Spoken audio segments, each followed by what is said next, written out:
But beyond the political impact of Mayawati, why is it that she as a leader, as a politician, evokes such strong reactions when it comes to anybody's response, political or the average citizen? It almost seems as if with Mayawati, people seem to either love her or hate her, and there is no middle ground. On We the People today, we're debating, is India afraid of Mayawati? Ajoy Bose, as the sort of definitive biographer of Mayawati's life, do you think that there is that sense that, politicians evoke strong reactions, many politicians do, that Mayawati evokes something that's very different?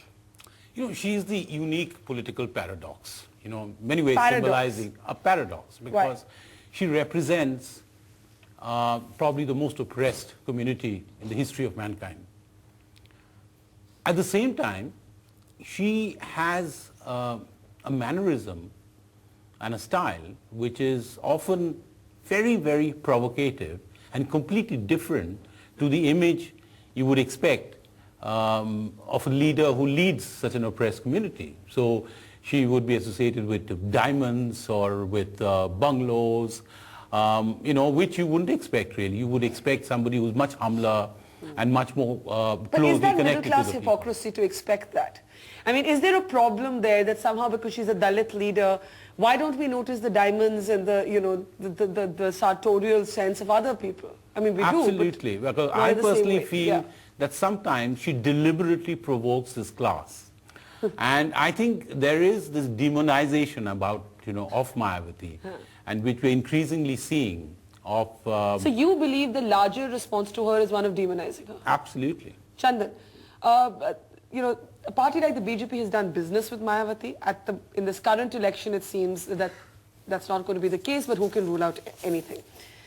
Do you take Ajoy's point that it's demonization, or could I put it to you differently, that there are only two responses to Mayawati? One is demonization, the other is romanticization. Well, I think you put it very well. Yes, I think it is somewhere in between.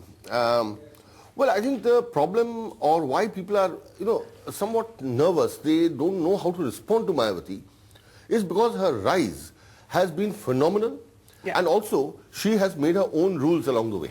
Her own rules as in? Yeah, as in, I mean, whether it's the anti-upper caste thrust, which she made no bones about, the kind of slogans that were raised. Yeah. There was a time when I have attended her meetings when she would say, all upper caste people, please leave this ground because I don't want you in my audience. So starting from that to her evolution as Sarvajan Samaj, there has been this constantly evolving, changing, not ashamed of celebrating her birthday in a very, very lavish style, which is, I agree, there's hypocrisy. Everybody does it. But you don't expect politicians to do it.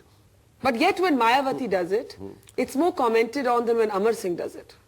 Yes, I think that is where it shows, because, you see, in the process of her rise, she riled a large number of people. She rubbed people the wrong way right through. And people, especially the urban middle class and upper castes, and even a large section of the OBCs, have not forgiven her. They feel that she has tried to ride roughshod over them.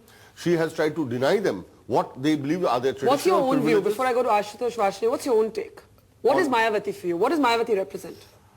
Mayawati, I believe, represented, and I'm using this very deliberately, represented the rise, the empowerment of the Dalit after following reservations for 50 years. And why the past tense? The past tense is because now she has compromised so much that there's hardly any difference between her and other conventional politicians, except for the fact that she runs a party in a dictatorial manner, and there is no space for any democratic functioning in her party, and that is why I believe that has limited her growth, and she cannot grow any further. Ashutosh, if one had to assess Mayawati's contribution to the empowerment of the Dalit community, now empowerment functions, one, at a psychological level, and I think that there is no disputing that that psychological empowerment has taken place. But at some point, as we're now seeing with Lalu Prasad Yadav in Bihar, identity politics isn't enough. There actually has to be something that goes beyond that. So if we assess that contribution, how do you see it?